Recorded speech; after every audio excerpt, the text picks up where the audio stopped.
салому алайкум тамошобинони азиз, ток-шоуи печтоби замонро оғоз менамоем. Модари ҷоно дуо кун, ман ба хизмат меравам. Дасти худ сӯи само кун, ман ба хизмат меравам. Марзу буми кишварамро посбонӣ мекунам, шукри ин рӯзи худо кун, ман ба хизмат меравам.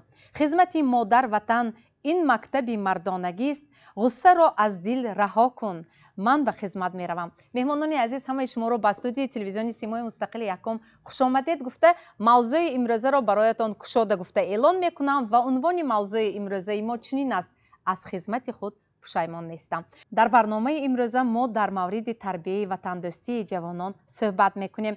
як гурӯҳ ҷавонони ватандӯст, худогоҳ, хештаншинос, онҳое ки бо як даъвати модар ватан қарзи ҷавонмардии худро ба ҷо оварданд.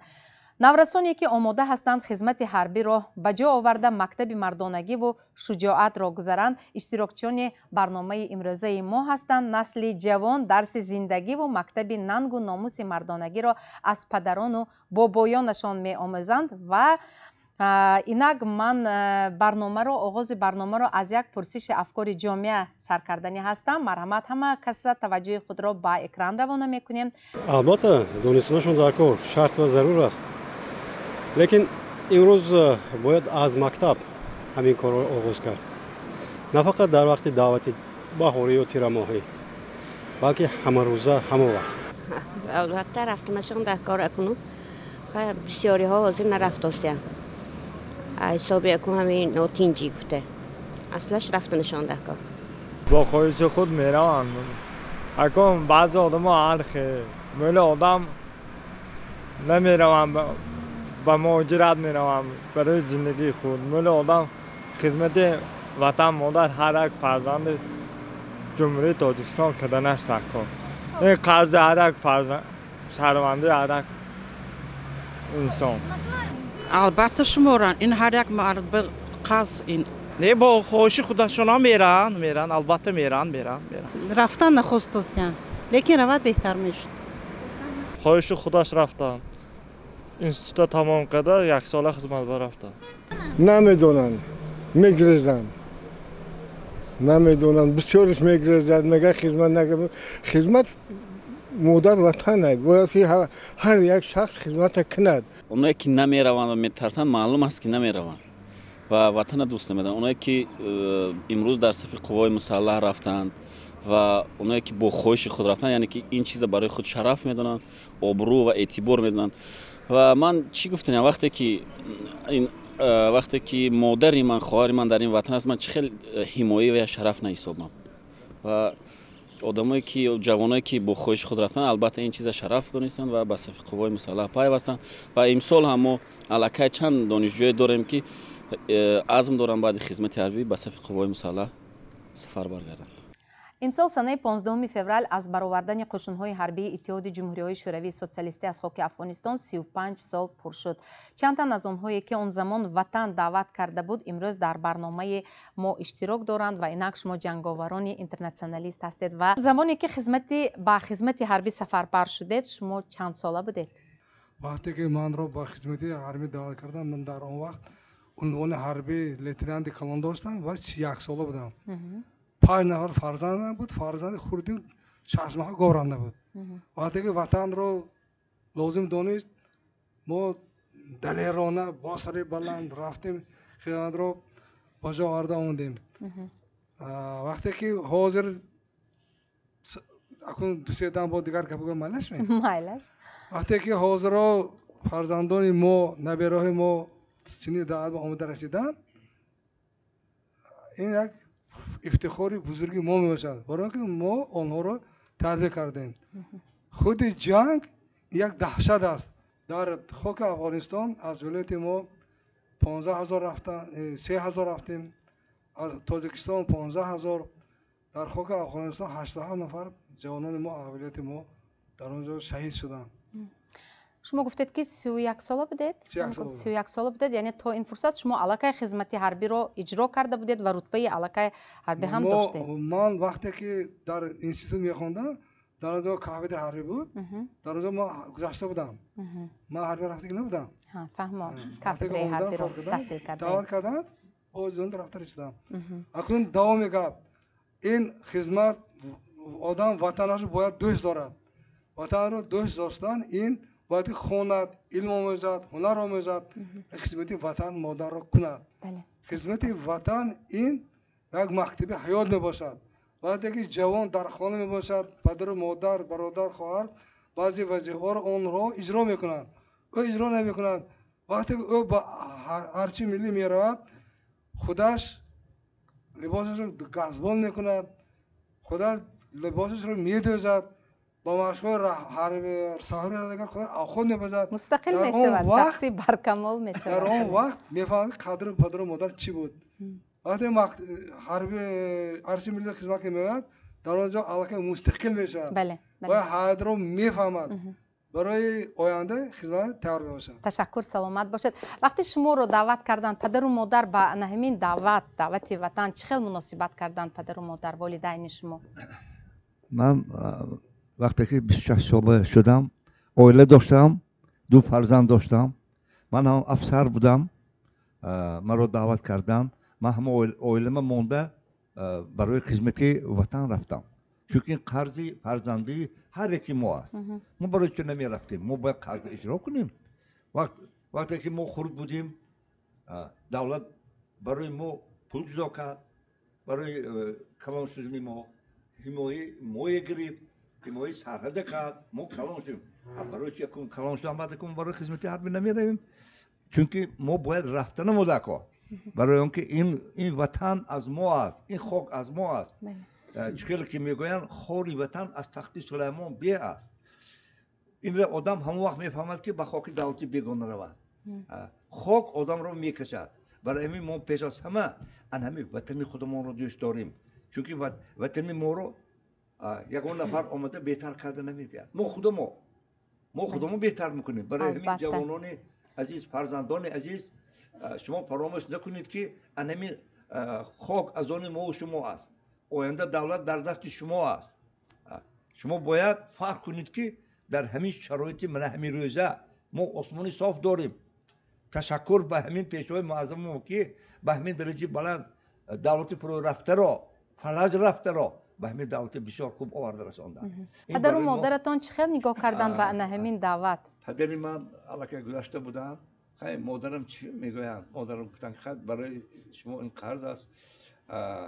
باید که رفته قرض را ادا کنیم. ما گفتیم هیچ گپ نیست، 2 سال میگذرد. ما باید اینه پس سر کنیم. اگر وقتی که به 18 سالگی اگر میرفتم برای من باز بهتر بود. زندگی رو تیزتر میفهمیدم. برای همین هم خدمت در صف قواهای مسلح این یک افتخار است. یک یونیورسیتیت حیات است. برای همین میگویم که وقتی کس برای خدمت حربی میرود و از اونجا آمدن علاقه بینید و روحی و دیگر علاقه و وطن دوست میشود و دیگر رفیقانش دعوت میکند که بیایتون خدمت داریتون و خدمت چی مشکلی نداره. ما بعد از در صف قوای مسلح اتحادیه شوروی خدمت کردن با حیات آسایشته آماده بودیم. لیکن در برابر آن مناقشه‌های داخلی که تحویلی بودند در قلمرو جمهوری تاجیکستان سر زدن سالهای 90 به جنگ شهروندی آورده رسوند. کسبی حربی من خاصه در قواهای علاقه وابستگی داشت، لیکن در محافظت جمهوری تاجیکستان ساخت کنستیتوسیونی ما سربازی تیرانداز شده رفتیم و یک فاجعه‌ای که به سری خلق تاجیک آمده رسیدیم بسیار ننگین است، بسیار وزنین است. اگر ما با اون جنگاوران برادر بزرگان خودمون نظر افکنیم، آنها برای جنگ رفتن نبودند. با قلمرو جمهوری افغانستان اینها برای حفظ خلق اذیت کشیده افغان رفته بودند. وقتی که کمک اتحادیه شوروی به خلق افغانستان شروع گشت، دشمنان بیرونی آنها با یراق و اسلحه ضد همون کمک بشردوستانه دست برداشتند. بنابر همین اینها محافظتگران اون شهروندانی که برای یاردم جمهوری افغانستان رفته بودن. لیکن در برابر اون این مشاهده شخصی من این سربازان سربلند یک کومین شده سری سینه خود را سپر کردن بر ضد اکستریمیسم و تروریسم بین المللی که همون وقت سر برداشته بود. خب میدونید یک سوال است اینجا. گفتند که پدر نداشتم، مادرم دعا کردند و رفتم خدمت را ادا کردم. اینجا یک نفر شهروند مادر، نمیدونم با نظر داشتی چی، شکر، البته شکر استقلالیت، شکر زمان تنجی و آرام و آسایشته، اما گفتند که بعضی از جوانان از خدمت حربی سرکشی میکنند چون که کمتر نمیدونم کدام ناتنجی را در نظر داشتند. و فکر شما ان همین گونه عقیده های ویران فکر جوانان را بیگانه کردنش ممکن است؟ عقیده من قرض فرزندی در نزد وطن مادر ادا نمی شود. این یک سال دو سال در بر نمیگیرد. این خدمت منت شدنش در کار نیست. ما فرزندان اینجوری نشستگان همون پدرای ما اشتراکچی جنگ بزرگی وطنی. شخصا از آن منم پدرم کسبی هم تو عادی آسایشته را انتخاب کرده بودن، لیکن جنگ بزرگی وطنی وادار کرد که اونها برای حفظ وطن مادر خسته سال 1942 سفربر شدن، 42 سال خدمت کردن، کسبشان تغییر یافت، شخصی نظامی شدن و در همین روحیه ما تربیت گرفتیم. تو فرصتی به افغانستان رفتن و بعد برگشتن زندگی شما چگونه شد، تغییر یافت؟ با امر تقدیر سالهای 1979 بعد 9 ماه تیاری عموما اگر از سرشویش گوییم اگر حواسی من بود برای خدمت کردن به صف قوای مسلح برای حمایت مرز بومی وطن. انا بعدی که صنف 10 تمام کردم من انتخاب کردم که با دانشگاه داخل شوم. دانشگاه 4 سال تمام کرده. بعد از وی انا دوست یکم دیویزی به خدمت میکردیم. در همون حالت من برای افغانستان رفتم 9 ماه تیار دیده همون 154 اترید الهیده مسلمان که باتالون میگفتیم همونجا ما وارد شدیم. انا بعدی خدمت بعدی به اتمام رسیدن خدمت ما برگشتیم. من این چی معنای اون رو دارد که اهم مهمش وقتی که از سمالات فرامده ما تاشکند به فرامدیم از سمالات من زمین رو بویسه کردم زیرا که من زادگاه همین دولت بودم. من همینجا تولد شدم. من در همینجا به وای رسیدم. منو خواندن، پوشاندن. من به اختصاصمند شدم. بنابراین من از خدمت خود پشیمان نیستم.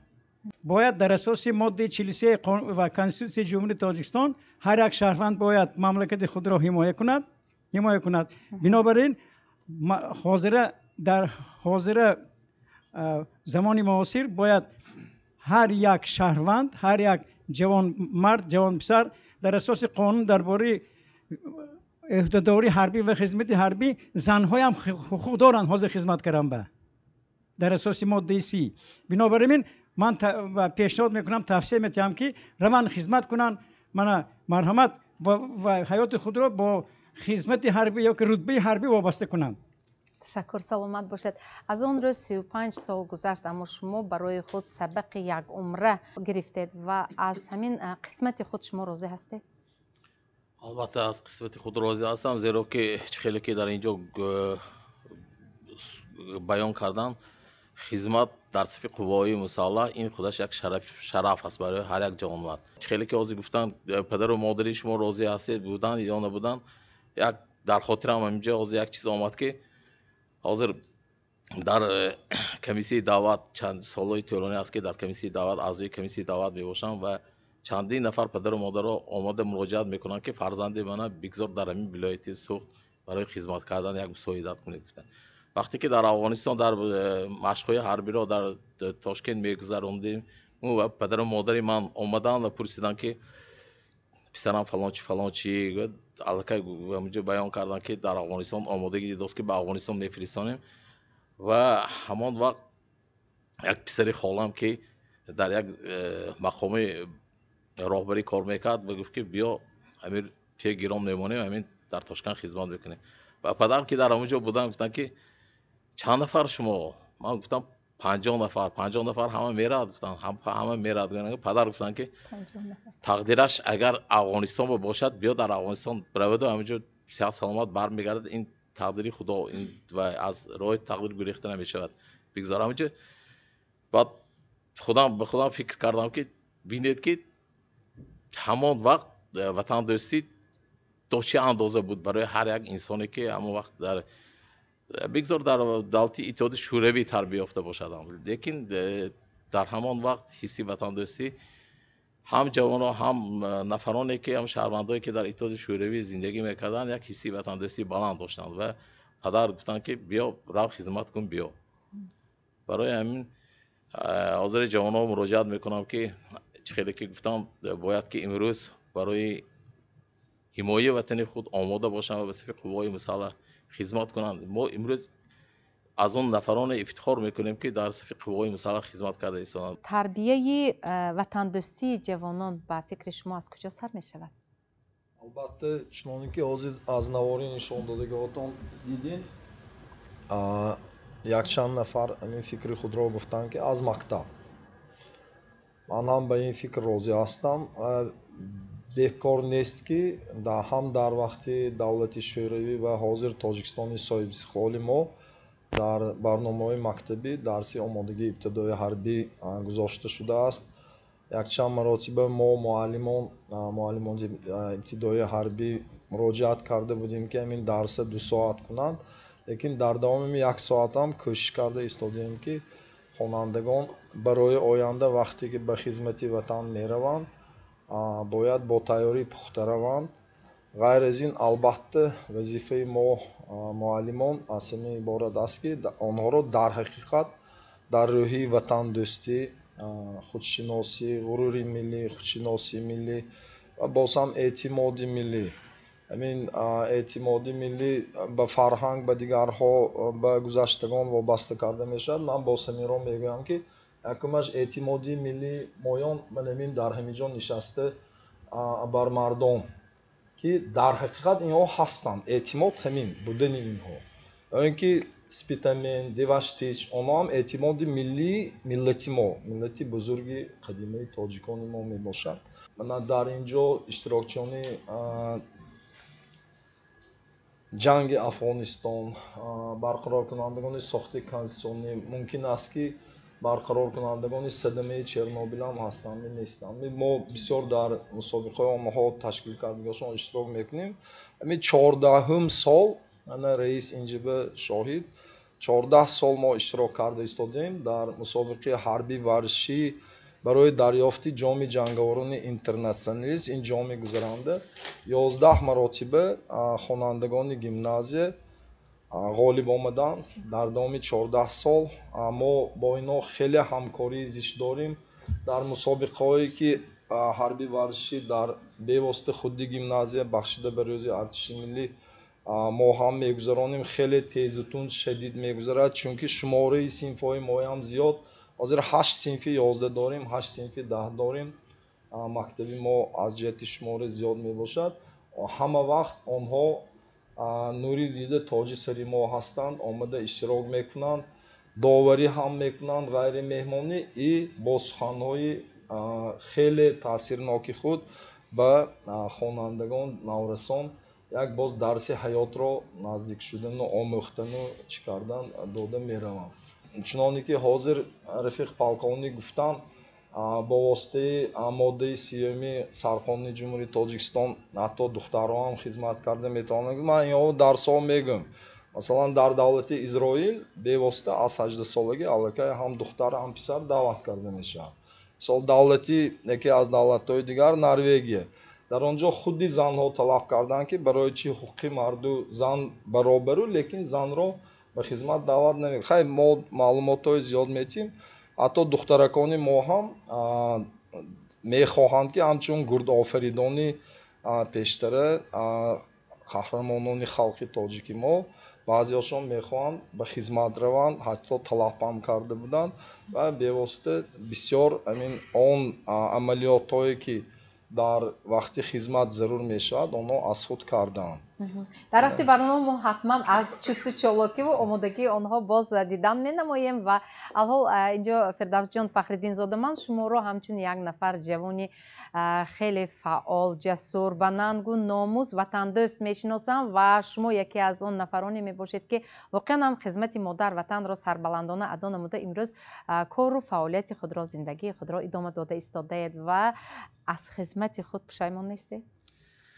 хуб, шумо болотар зикр кардед ки аз хизматам розӣ ҳастам. Ман бештар мегӯям, ман аз хизматам миннатдор ҳастам. Дар ҳақиқат ман пас аз бо вуҷуди оне ки бо аттестати сурх мактаби миёна ва дорои 2 дипломи аъло донишгоҳ доштам, ба сафи қувваҳои мусаллаҳ пайвастам ва имрӯз бо гузашт варақгардон кардани саҳифаҳои таърихии ҳаёти худам бо итминони комил иброз медорам ки як соли хизмати ҳарбӣ арзишҳои зиндагие ки маро омӯзонд ва барои ташаккули шахсияти ман саҳм гузошт бартар аз 2 маълумоти олӣ буд. Албатта ман гуфтанӣ нестам ки дар муассисаҳои таҳсилоти олӣ ба зиндагӣ мутобиқ намекунанд. Албатта беҳуда намегӯянд ки мактаби бузурги мардонагӣ, ташаккули шахсият ва дар ҷомеа барои ёфти шахсияти худатон бениҳоят муҳим аст. Ва ман фикр мекунам ки бо иштироки чунин падарони бузургвор ман як нуқтаи рози фикр кардам ки агар бобоёни мо инҷа чи хеле болотар зикр карданд башариятро аз ақидаҳои фашистӣ озод карданд, падарони мо нагузоштанд ки берун аз марзҳои Тоҷикистон ақидаҳои террористиву экстремистӣ вориди Тоҷикистон ва дар маҷмӯи Иттиҳоди шӯравӣ нашавад. Ва имрӯз мо шукр мекунем ки танҳо марзу буми Тоҷикистони азиз ки аз лиҳози ҷуғрофӣ на он қадар калон аст бояд ҳифз кунем. Ман фикр мекунам барои ягон нафар пӯшида нест ки имрӯз аллакай сафи ҷавононе ки ҳамин рисолати худро дарк карда истоданд рӯз аз рӯз бештар шуда истодааст ва такроран ба суоли шумо чунин посух мегӯям ки дар ҳақиқат ман ҳаёти худро ба 2 марҳила ҷудо мекунам, то хизмат ва баъди хизмат. Ва ман фикр мекунам ки бисёр як саҳифаҳои рангини ҳаётӣ буд ки ман бо вуҷуди ворид шудан то ҳол ман дар тамоми қисмҳои ҳарбӣ ҳудуди вилоят сафарҳои корӣ дорем, бо сарбозон ҳамсӯҳбат мешавам ва дар адои рисолати кории ҳозирам бо онҳо дар робитаи наздик ҳастам ва ман бо имрӯз бо итминон мегӯям ки забони ман дар назди ҳама дароз, пеш аз ҳама дар назди худам ва дар назди виҷдонам ки ин як рисолати ҷавонмардии ман буд. Афарин, ташаккур, саломат бошед. Тамошобинони азиз, ҳамаги якчанд лаҳза ба дигар шабака пайваст нашавед. Бо Симои Мустақилӣ якум бимонед бахши реклама. бинандагони азиз, шумо ток-шоуи Печтоби замонро тамошо карда истодаед ва инҷо студияи ток-шоуи Печтоби замон аст. Мо барномаро идома медиҳем ва мавзӯи имрӯзаи мо аз хизмати худ пушаймон нестам унвон гирифтааст. Инак суҳбатро идома медиҳем. устоди муҳтарам гуфтанд ки тарбия аз мақсад сар мешавад. Тарбия аз оила сар мешавад. ман гуфтани ҳастам ки тарбия аввал аз оила сар мешавад.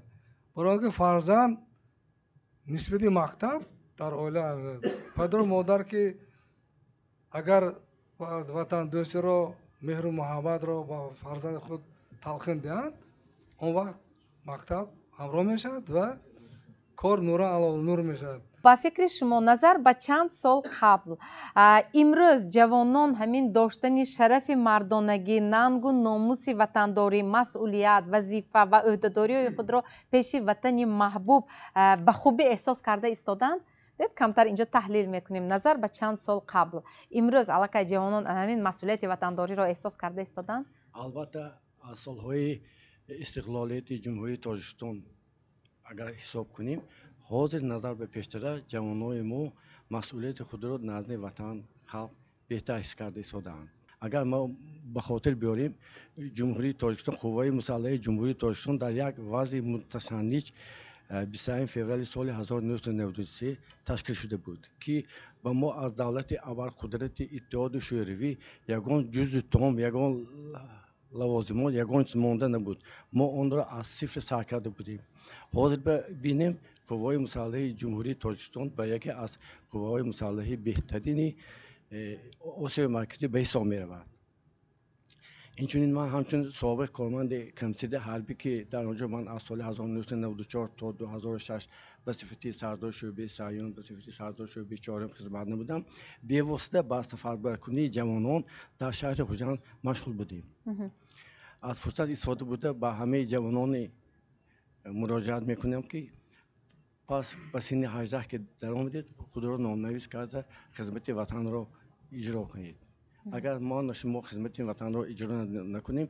هیچ کس وطن ما را محافظت نمی کند تشکر سلامت باشید خب مرحمت معلم شما باز پیوست شوید شما هم جنگاور بین الملل هستید و بیاید باز برمیگردیم به قفاتر آن زمانی که شما را دعوت کرده بودند به همین خاک افغانستان آن زمان همین برای فکر کردن وقت داشتید یا دیگر انتخاب نبود سال 1981 وقتی که برای ادای خدمت اینترنشنالی دعوت شدم 26 ساله بودم اویله‌دار بودم در استحصالات کار میکردم و به سوال شما که من تیار بودم یا که نه یا همون وقت ها یا نه گفتم میتونستم من نه گفتم نمیتونستم برای چی من نمیگفتم 81 این نو جنگ افغانستان سر شدگی بود 1 سال شدگی بود و من میشنیدم که چند نفر رفتگی شناسای من خشتبار من جراحای من و من با فکرم همون وقت بنی گفتن امکانیت نداشتم نه فقط امکانیت نه وجدانم به فکرم راه نمیداد که من نگویم با سوالی که انا حالی دیگر را به شما دادید پدر و مادرش خیلی قبول کردن راست گپ من نگفتم من گفتم که همون سالهای پیش ما وقتی کار میکردیم همون 1 ماه 2 ماه و این زبور میگوین جمع آمدی حربی همین خلاق میشد از طرف کمیسریت حربی من گفتم همین خلاق ما رو و جمع آمدی حربی فرستاده استادان گفته همین خلاق گفته رفته بودم من دیرتر آنها آگاهی یافتند بعد آگاهی یافتند وقتی که رفتن بعد آگاهی یافتن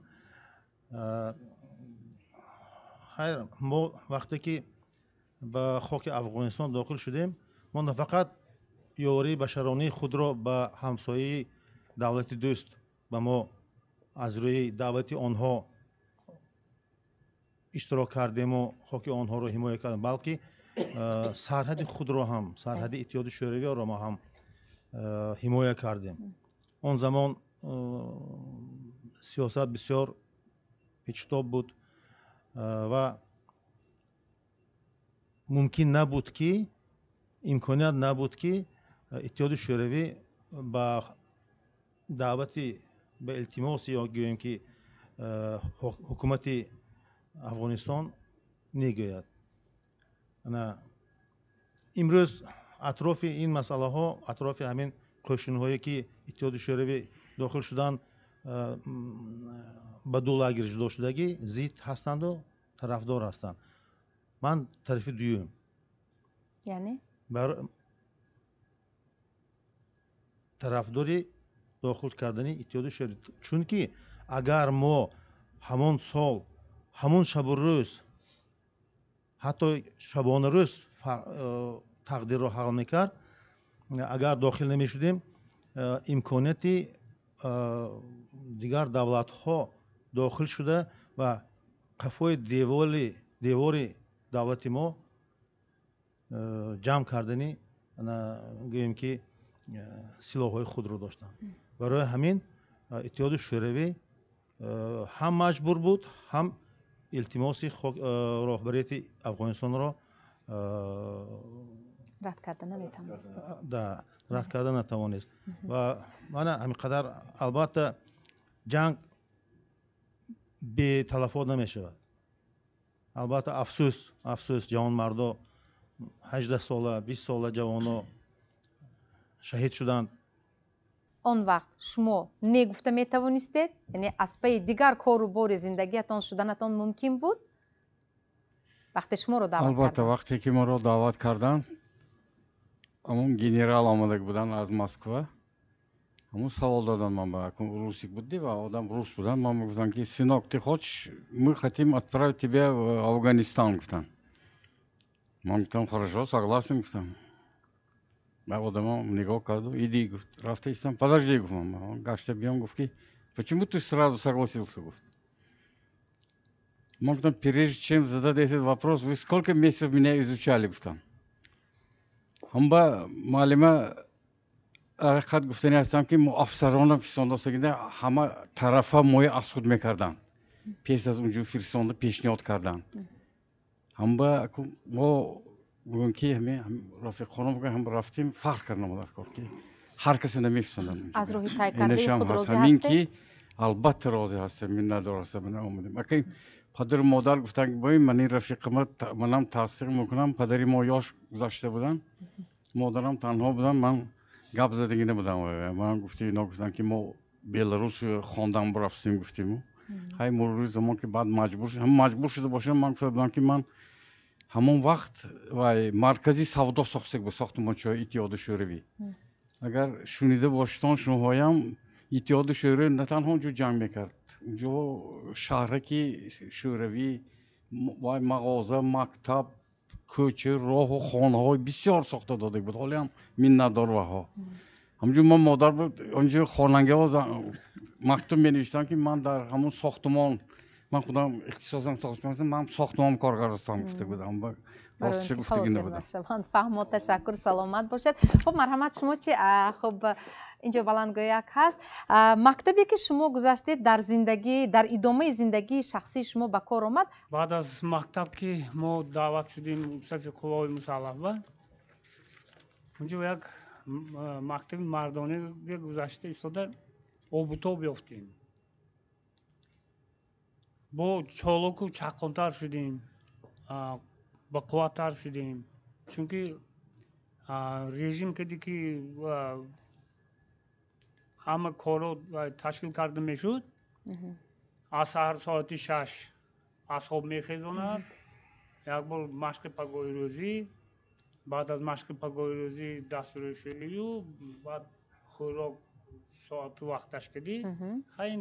ва на ҳамин реҷа дар идомаи ҳаёти шумо низ як дастур кардед? як дастур шуда истода ҳамин ҳаёту фаъолияти худамо ояндава бисёр ҳамин ёрдами калонам шудагӣ. фаҳмо. боз як саволҳои дигарам камтар ман пурра кунам. марҳамат, чизе ки ба ҳаёти шахсии худатон тааллуқ дорад? масъалаи тайёрии тарбияи ҳарбӣ ва тандурустии ҷавонмардон ба мактаб бачаҳо ва чӣ хел ки гуфтан аз оилаю аз мактаб оғоз меёбад. барои ин якчанд муаммоҳо ҳаст ки мактабҳо ҳозир бо баъзи моддии техникӣ на он қадар муҷаҳҳаз гардонида шудагӣ. пештар ҳар як мактаба яроқҳои худкори таълимӣ буд, боз милтиқҳои пневматикӣ буд, ба ғайр аз вай милтиқҳои тоз-8 мегуфтанд вай чун милтиқи ҷангӣ ҳам ҳисоб мешавад. вай ҳамин чизо буд. хай ҷангиш набошдам, ақаллан яроқҳои таълимӣ бо таври боиду шояд дар ақаллан дар мактабҳои мададгори мудофиа бояд бошанд ки ҳамин мактабҳо рафта гирон ҳамона беягон хел муаммою беягон проблема гирон бачаҳо ва ба қисмо ҷудо карданаш, чӣ хел муомила карданаша бояд ёд диҳанд. чӣ хеле ки муаллим гуфтанд соати дарсиш камтар изофа шуданаш дар кор. барои ин вазорати маориф дар якҷоягӣ бо вазорати мудофиа ҳамкорӣ карда ҳамин соатиш изофа карда ҳамин таҷҳизотҳои лозима кадӣ бояд таъмин кунанд. ташаккур, саломат бошед ва то фурсати рафтан ба Афғонистон шумо оиладор набудед. Акнун баъди баргаштан ҳамин барои оиладор кардани шумо падару модаратон камтар азият кашидан? Маслан ҷое ки хостгорӣ мерафтанд, онҳо мегуфтанд ки писари шумо ҷангро гузаштааст, камтар хавотирӣ доштанд барои буд? خاطری داشتن ба зуди оиладор шудед ё не? یعنی بعضی جا رو دیگر همین خیلی نقض اومدگی می افغانستان میگفتن، بعضی هاشون یکم مجروح شد اومدگی میگفتن. این مسئله بود کم کم. لیکن خیلی بوجود می‌نم من oilador shuded va chand farzand dored? 3 فرزند دارم. نبیره‌ها هستند؟ نبیره‌ها هستند. 4 نبیره دارم، 3 فرزند است.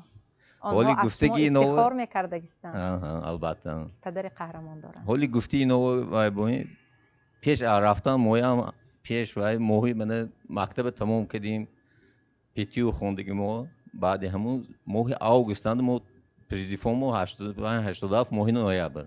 موهی آگوستند و این کمات به دعوت کرده حالا که خدمت میریتون نه من این پروگرام وایس که وای و اند ممکن افغانستان رویتون گفته خیلی هم خیلی بود حالا که همجا حالا که موی گفته بودن که همین خدمت میری پروگرام وایس که میخوایتون یا نه اگر خوش داشته باشید من ما شما گیریم نباشد خیلی دیگه وای به خدمت کنید تو حقونه خدمت سخت گفته میگفتن بوجتی امینم خیلی ما خوش خود کردی ما وای همین انتخاب کرده رفتیم که خیلی بگذار امی اسپیتانی میگذاریم میگفتم یعنی از این امتحان زندگی حیات از مکتب مردانگی شما گذشتید 4 ماه اوچیب که هم گذاشتیم بعدی و هم هر یک کسی اونجا میپرسیدن که افغانستان میریتون یا همین سیوز خدمت میمونتون پشت میل خیلی رفتیم نصیب بوده است تقدیر بوده است من رفتم بودیم صحت سلامت بسیار خوب یک فرصتی بود که واقعا شما اینجا پدران عزیز تصدیق کرده میتوانید که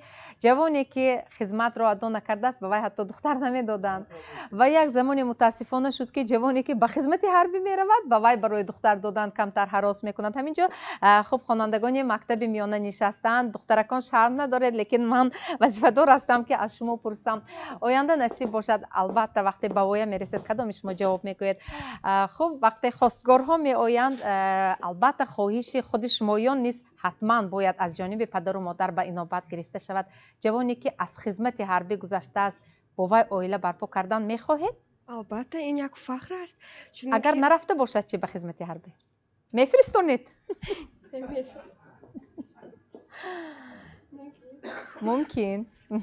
فهمو خودتون میخواستید که مثلا اگر اینجا طوری از آغاز برنامه گفته ایستادیم شرایط و امکانیت بردارد به خدمت وطن مادر وطن سفربر شدنی هستید یا نه؟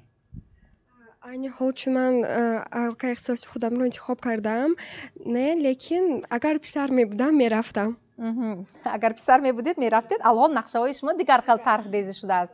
خب شما تحصیل را شاید در مکتب عالی ادامه دادنی، لیکن همین لباس به شما خیلی زیبیده است، با همه شمایان، هم با جوان پسران هم با دخترکان. و اینجا استاد شما از همون مهارتی که شما را آماده کرده ایستاده اند از در درس آمادگی ابتدایی حربی یادآور گردیدند و من از شمایان خواهش میکردم مهارت خود را یک بار برای ما اینجا نشان دهید. خب استاد اینها به ما خب طرزی چی را نشان میدهند؟ شما آمادگی پیشکی دیده اید؟ البته حاضر البته هر سر و هر صدای باز زمان تشکر من سری تعظیم همه وقت فرو میارم. اینا وقتی که بسیار رو میخوریم میدونن از قلبم میرود میدونن همه را که اینا علی خانف اسمت خان پسرم که من میباشد ما برابر منم تولدم 1961 و یعنی یکی از اولین شهیدان در جنگ افغانستان میباشد. بعضی برای تیاری ابتدای حربی گیمنازی ما روز به روز چنانی که وطن آباد شده ایستاده است، پیشرفته ایستاده است، هر ساحه هم با واسطه وطن پیش میرد. البته کمبودی نارساگی هست، چنانی که محترم رفیق پادپالکونیک گفتن با تشکیلات جمعیتی مددگاری مدافعی هم شهری خوجند هم ولایت سوغ ما همکاری زیست داریم. از آنجا وقتی که ما مکتوب کرده میرویم البته با قدر امکان با اراقهای تعلیمی با دیگر آن لوازمات واسطه‌ای که برای آینده محافظ وطن شدن یاری رسان میباشد تامین مینمایند. حاضرم در من استودیو ما یراقی تعلیمی автомат کلاشنیکوف را یراقی آتش‌نشان را با خود آوردیم. من گیمنازی ما چنانکه که گفتم 8 صنف 11 داشته باشد. اینا همه شاهد هستند کسانی که ما را خوب میدانند. 300 طلبه دختر و پسر باشه 300 طلبه جابجا کنی به قسم‌های ناپوره جابجا و جدا کردن автомат کلاشنیکوف را میکنند. 300 طلبه نشان گرفته تیر پرونده میتوانند. البته یک از بهتر یک از میانتر 300 طلبه دختر و پسر صف آرایی میکنند. 300 طلبه به حسابی با نقاب زیدگی دیگر چیزهایی که آنی که ضرور است برای آنها تیار کردن عمل کرده میتوانند. این البته گفتم که بسیاری ها من اینهایم چندین مراتب مکتبم بودن صنفا دخترک و پسرک برآمده و سفرهای البته بی خطاگی بی کمبودی بی نارسایی نیست. من حاضر ممکن است کدام دخترکان را انتخاب کنیدتان. خیلی من گلشن خان اگر تورایو گلشن حاضر شما مراجعت کرده بودید. این هم دیروز در مسابقه حربی ورزشی وطن پرور در منطقه ولایت که در ناحیه مسجد مکتب سیاحت شده گذشت از طرف گیمنازی 4 برآمد کرده با یراقی آتش‌نشان کار کرده بود. البته اینجا به ثانیه من ضرور دانتان میکنیم لیکن مهارت خود را نشان دهد. همراه این کس باز یک نفر جوان پسر باشد دو نفر البته ناصر جان تفنگی تنگمیلی پنیوماتیکی رو ما هم اینجا آوردیم. من رفیق زاده شهنازه این هم خیلی مهارتی خوب دارد. هم از طرفی اگر خیلی اینجا به تیردان ما آوردیم تیردانی همین یراقی آتش‌نشان автомат کلاشنیکوف و هم در مسابقه ها استفاده برده میشد با صورت تیز خالی کردن و پر کردن. بسیار خوب میز رو اینجا بیارید.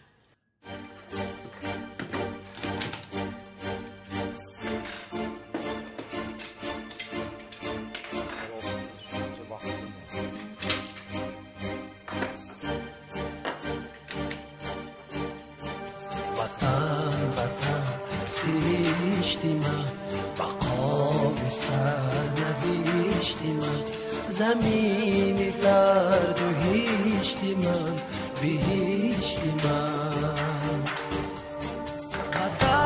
وطن سریشتی من بقا و سر نبیشتی. آفرین.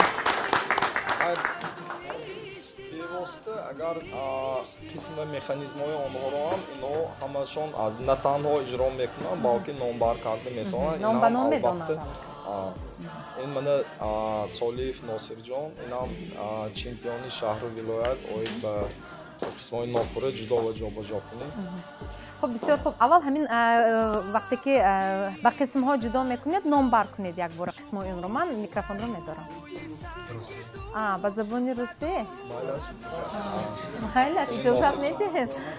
Снимаем механителев, снимаем магазин, заряжаем выстрел, снимаем шомпол, крышка ствольной коробки, возвратный механизм, затвор, затворные рамы.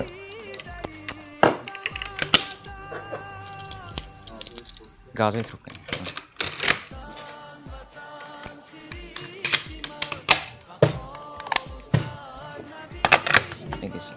دوامی چند مدت افسود کردید شما همین به قسمات جدا کردن همین منطقه؟ بانی 3 روز. 3 روز. بسیار خوب. بسیار ماهرانه و چقان هم دخترک ما اینجا و هم این جوان پسر خوب به قسم ها جدا کردن باز از نو پیوست نمودن. تشکر. صنف چند میخونید؟ 11. نقشه شما آینده چه است پس از ختم مکتب میانه؟ پس از ختم مکتب میانه من اکونومیست میشدگی. یعنی شما اقتصاد چی میشوید؟ به دانشگاه داخل شدنی تحصیل خود را ادامه دادنی. تشکر. سلامت باشید و خب ما برنامه را ادامه میدهیم. مکتب جسارتی انا همین پدران بزرگوار برای شمایان تا این دم شنیدید گوش کردید یک درس عبرت هم شد؟ البته درس عبرت میباشد ولی چون که در اینجا استادی ما حضور دارند گفتن تربیه از اول از عائله سر میشود و بعد از عائله در مکتب. چنانه که چنین مسابقه ها چنین دستاوردها تمامی که مسابقه ها در وطن تینجا ما баргузор мегардад, ҳама ин мо аз инҳо шукргузор мебошем. чуноне ки дирӯз дар мусобиқаи ҷоми ҷанговарони интернетсалӣ баргузор гардид ки дар он мусобиқа мо ғолиби мусобиқа гардидем ва ҳама ин дастовардҳо, тамоми ин ғолибияти мо бо ташаббуси, яъне бо заҳмату кӯшишҳои устоди мо мебошад ки дар инҷо ҳузур доранд. алиф. пас аз хатми мактаби миёна шумо чӣ нақшаҳо доред ба хизмати модар ватан? сафарбар шудани ҳастед? албатта аввалин дараҷа хизмати ватан, яъне ба қошунҳои сарҳадӣ ба сафарбар шудан мебошад ва ба аввалин дараҷа ба академия дохил шудан мебошад. ташаккур. шумо чӣ? марҳамат. академияи милитсия дохил шудани? داخل شدم میخوام. فهمو. تشکر. تماشابینان عزیز همگی یک چند دقیقه به شمار به دیگر شبکه پیوست نشوید. با سیمای مستقلی یکم بمانید. بخش رکلامه.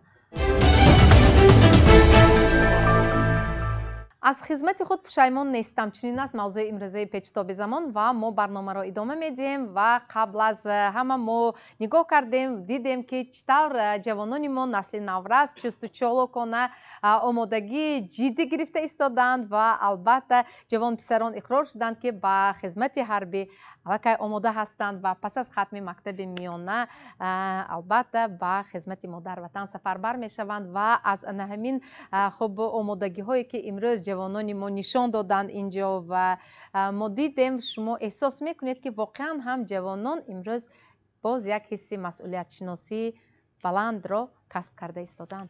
البته امروز ما افتخار میکنیم که جوانان ما با چنین مهارت امروز من در نزد خود ما یک با مهارت بلند جابجا کردن автомат کلاشنیکوف را نشان دادن و عموما اگر گوییم جوانان ما امروز آماده هستند که برای وطن خدمت کنند، زیرا که در شرایط حاضر تاجیکستان تمام شرایط مهیا شده ایستاده است که جوانان ما برای وطن خدمت کنند و من امروز با اطمینان کامل گفته میتوانم که روز ازش خیلی که استاد گفتن فرزندان ما اختیاری برای خدمت روز از بسیار شده ایستادند. همه این با آن روانه شده ایستاده است که ما امروز وطنمان را اگر ما خودمون آباد نکنیم و خودمون برای وطن خدمت نکنیم یگان نفر آمده برای ما خدمت نمیکند. ما پیش از همه باید که اول به عقب ما نگاه کنیم که در عقب ما عائله ما هستند. هر یک جوان پسر باید داند که و اولین درجه برای حمایت مادری خودش، پدری خودش و خواهر خودش و برادر خودش به خدمت می رود. وقتی که جوانای ما این را احساس میکنند و فکر میکنم که صفی اختیاران به خدمت میرفتگاه بسیار میشود. تشکر. سلامت باشید. تشکر و فردوس جان مرحمت برای اون که جوانان سری وقت همین قرض جوانمردی خود را درک کنند با خدمت حربی البته آماده باشند و بعد ادای خدمت اصلا پشیمان نشوند. کدام شرط مهم است؟ چی چیز را پیش از همه شما برای ما توصیه داده میتوانید یا پیشنهاد شما رو میشنوید؟ خب تشکر زیاد. در حقیقت سوالی کلیدی است وابسته به موضوع امروزه. من فکر میکنم پیش از همه همون گرامی داشتن ارزش‌هایی که پدران ما برای ما دادند، یعنی صلح، وحدت، یگانگی و استقلالیت دولتی باید در ضمیر جوانان همین چیز درک کنند که پدر آنها، بابای آنها برای این بین‌نهایت زحمت زیاد کشیدند. اینجا چه خیلی گفتن ما 31 سالگیش با یک سری بلند با تمام شرایط‌ها جشن گرفته ایستاده باشیم. در برآمدی خود سرفرمانده عالی قوای مسلح در جشن 30 سالگی تأسیس‌یابی قوای مسلح گفتند که حتی یک تیر کمان چوبین میراث از اتحاد شوروی نماند، یعنی یک قواهای مسلح ارتشی ملی را زیر خیمه تأسیس دادند. این چیز را ما باید قدر کنیم که پدران ما در روزهای وزنین ترین همین فضای آرام و آسودگی که ما امروز زندگی میکنیم جانثارانه خدمت حربی را ادا کردند. دیگری من فکر میکنم ایمیجی نفرانی که همین مکتب بزرگی مردانگی را پشت سر کردند باید در جامعه به مراتب بلند شود. سیوم مسئله‌ای که من فکر میکنم همون پیشتر همه میدانست، خصوصا من پدرانی ما اینجا تصدیق میکنن. اولین شعری که کودک‌ها از یاد میکردن من کلام میشم، قهرمان میشم، بر وطن خود پاسبان میشن. پاسبان بودن یعنی همون ارزش های دولتی و بهترین ارزش های دولتی رو حفظ کردن با معنی تامش، با تمام هستی نگاه داشتن هم ارزش ها و هم او استقلالیت دولتی است. من فکر میکنم این چیز مرحله به مرحله شده ایستاده است و آزمون های جمهوریوی تقدیم کتاب هایی که هویت ما و شما رو بلند میکند محض به همین روانه شده است. اگر به قهرمان های کتاب شاهنامه یا به جاننثاری های قهرمان های کتاب تاجیکان ما خوانیم، شخص میتواند کلا به شخص دیگر تبدیل یابد، یعنی از همون بزرگی گذشتگان عبرت گیرد. و من فکر میکنم من با دو حالت به سوال شما جواب میدم که الکه جوانان به مراتب از جوانهای پیشین فرق میکنند. یکم اون بود که وقتی ما خدمت میکردیم من پولمیوتچیک بودم، من مسئول بودم با پولمیوت خدمت حربی رو پیش برم و در یکی از درس‌هایی که ما در مشق‌ها میگذاشتیم من با یک همیراخ خود که آنتی سنایپر بود مسئول بود سوال دادم که آیا میدونی به نامش مراجعت کرده در حالت‌های محاربوی یکم نشان تو میشوی دوم من، و که فقط صنف 9 خواندگی بود و معلومات عالی یا معلومات بلند علمی نداشت، با یک جوابش واقعا تمام بدن من رو به وجه آورد. گفت بگذار که مرا نشان گیرن هم من میدانم که وفات من به خاطر زنده ماندنی همگراخانی من است. این یکم مسئله هویت ملی. دوم مسئله در یک چند روزهای که فضای امنیتی در یکی از سرحدهای دولتی جمهوری تاجیکستان ناتنج بود، در 68 شهر و ناحیه‌های کمیسریات‌های 68 شهر و ناحیه ولایت پر از جوانانی دلیر و شجاع وطن بودند که به نوبت حالت‌های بود که جنگ می‌کردند که مرا نام‌نویس کن و ده ها هزار نفر مهاجران تاجیک با این یا آن واسطه با تامینات خوراک، با تامین نمودن سر و لباس یا با آن خانه‌هایی که ولنگار گردیدن در سرزدن همون زد و خوردها سهم خودشان گذاشتن. یعنی متحدی و سرجمی کلی ملت ما احساس کردیم و من فکر میکنم با گذشتی با عملی نمودن یک چند تکلیفایی که ما امروز الکه عملی کرده ایستادیم ما میتوانیم به آینده نیکی جوانان وطن دوست با نگاه نیک نگاه کنیم. تشکر، سلامت باشد. خب و سوال‌های آخرانی ما برای شمایان، البته مکتبی که شما گذاشتید این درس زندگی بود، البته آن شما رو واقعا هم آبوتاب داد. اگر امروز امکان می داشتید، البته خدا نکند شکر آسایشتگی، ولی بار دیگر انا همین راه را برای طی کردن آماده هستید که جواب میگوید؟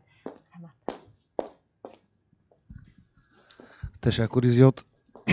البته چون که مهمانان همه جلسه تکرار کردن نمیخوام، این خدمت به وطن این یک برای ما این وظیفه مقدس است. وقتی که به خاک افغانستان مدتی 2 سال خدمت کرده بودیم، همونجا به کماندیرها گفتن که اگر کسی خواهد خدمتی خودش به پدر و مادرش گوید، نخواهد نگوید، چون که اون وقت به تهلکه می‌غلطیدن. پدر و مادر رو بسیار غمگین میشدن. همین خیلی حادثه‌ای بود که برای شنیدن همین خدمت در خاک افغانستان یک چند یارو جورای ما همین پدرشون به سکته دل گرفتار شده وفات کردن. برای همین شخصا من خودم مجبور شدم که خدمت خودم رو از پدر و مادر رو سری مخفی داشته، یعنی که در دیگر دولت خدمت میکنم گفته بودم. وقتی که در مدتی 2 سال خدمت تمام کرده بودیم،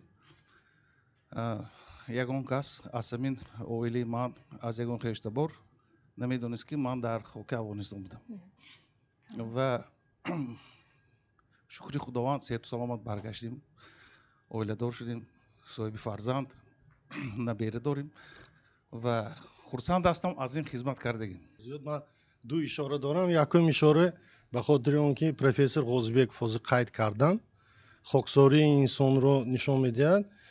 وقتی که با جنگ روانه شده است، انسانی که به علم خودش رو بخشیده است، اون زمانی که سال 1981 اون که سفربر شدن پسری وزیر بودن، این اشاره به اون عملدارا و وظیفه‌دارایی که فرزند خود را از خدمت حربی نگاه می‌دارند یا یگان جاهای آسایشگاه می‌فرستانند برای خدمت.